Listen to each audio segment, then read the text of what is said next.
The prep is where the character is made. And I just don't mean the character I play, I mean the character in here. So for me, the prep is getting with the director, getting with the producers, getting with the writers, so in essence, it's like getting with all your coaches and your different position coaches and all the meetings that you have to have, right? So that's the work you put in. The key for me was, where does it start? What's the anchor? What's the anchor? So I could have all these ambitions. It's important. I'll play this role, you'll play that role. I'll execute this thing and it'll come out this summer. You guys will execute this thing during the summer, right? When it's time to really put in a lot more work.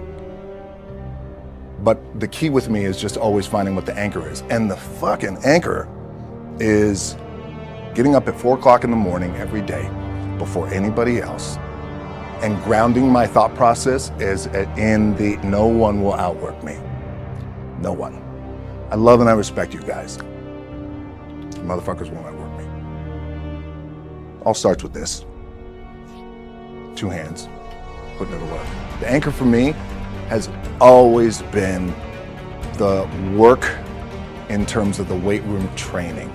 So when I first started wrestling, I was 6 years old, rolling on the mats with my dad. My old man, a lot of you guys will know this. Yeah, Rocky Johnson.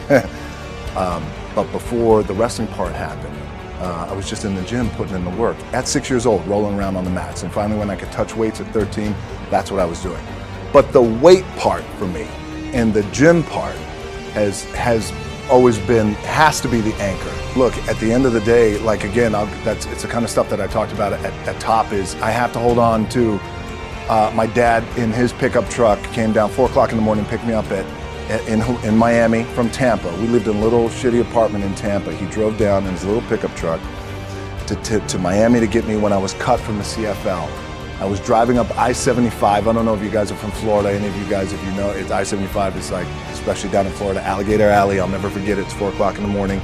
And I thought, well, fuck. I leave home like you guys left home. I'm ready to tackle the world, to get after it, achieve my dreams and goals. Fucking crushed by 22, 23 years old. Now I got to move back in with my mom and dad. I played on great teams though. Wait a second, this is not supposed to be my future. I'm supposed to be in the NFL right now. I'm supposed to be making a lot of coin and buying my parents shit, buying me shit, taking care of my wife, but it never happened. So I pulled out my wallet. I thought, well, let me see how much money I have. I opened it up. I had a 5, a 1, and change. I'm not fucking around. And well, at least I rounded up to $7.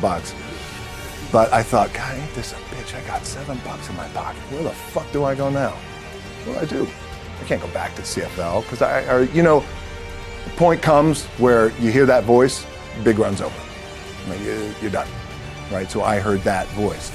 What I was proud of was in this fucking moment where the odds are against you, people are watching, teams depending on you.